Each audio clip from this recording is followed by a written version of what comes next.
Well, hello everybody. I thought I would make another video, but not on astrology per se, but to use a buzzword on the backstory of astrology and my personal journey into astrology. I hope to cover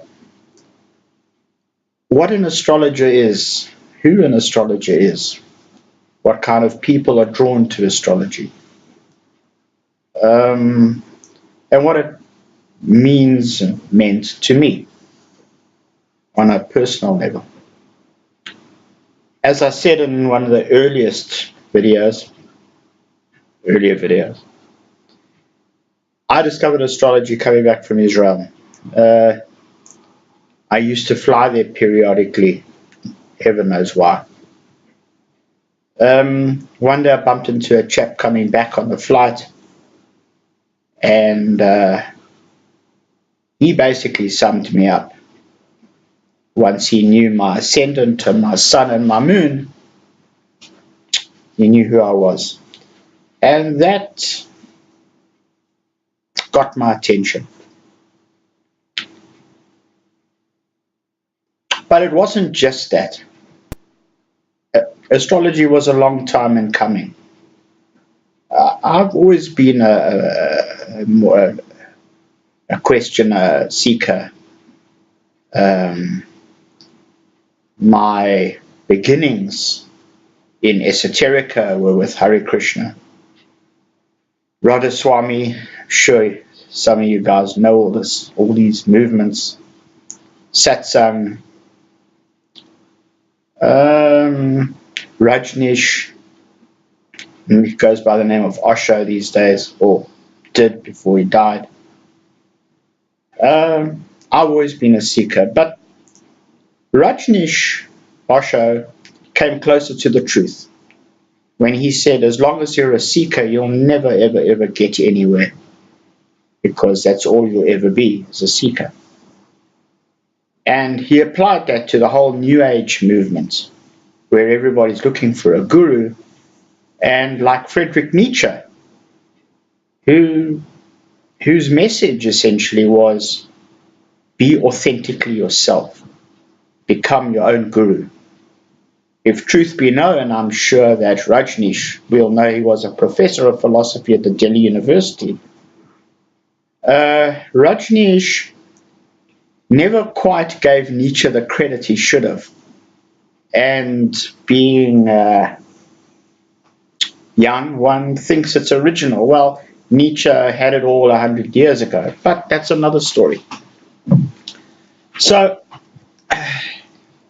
what does it take to be an astrologer? Well, anybody can be an astrologer. Don't imagine that you've got to be a specific type of person.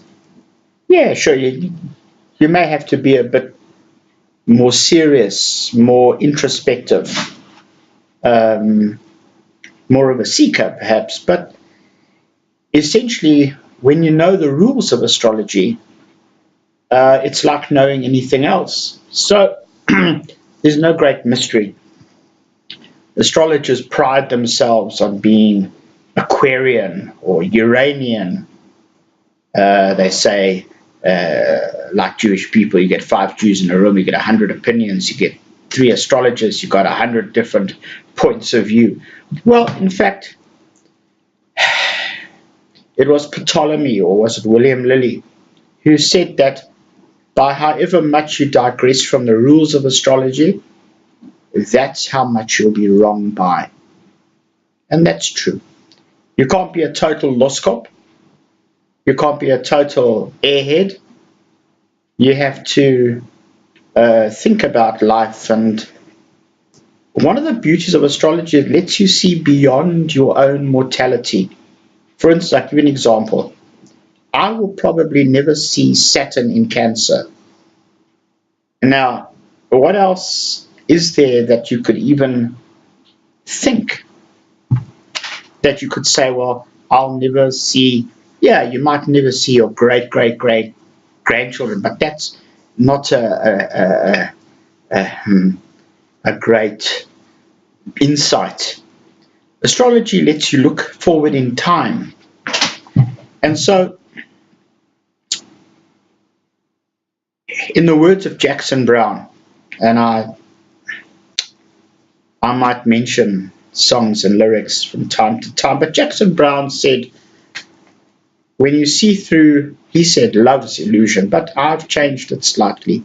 He said, when you see through life's illusion, there lies the danger. Because you become accountable to the truth. You can't say, I didn't see it, I didn't know it, it wasn't there. I'm not that enlightened. Enlightenment is just consciousness. Prabhupada, who was the leader of the Hare Krishna movement until he died in the 70s, some people say he was poisoned, but that's another story. Won't get into that. They say he did look rather terrible on his deathbed. There's a video, there's a YouTube on it if you want to see it. It's horrific. But Prabhupada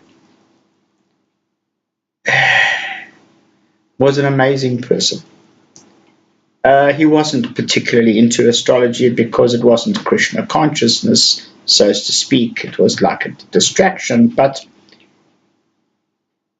the insight from the Vedic culture, from the Vedas, from the Bhagavad Gita, gives one a pretty good sense of the origins of the mystical traditions. I'm not talking about the European mystical traditions. I'm going to go way further back than that. Why I say that is because, yeah, sure, William Lilly, 1666, he foretold the Great Fire of London.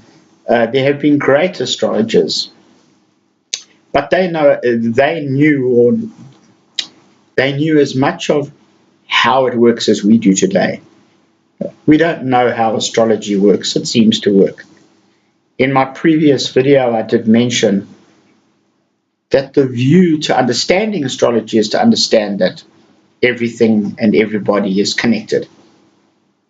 From the trees, the grass, us humans that think that we are not connected, that we are somehow superior to everything else. This is all nonsense.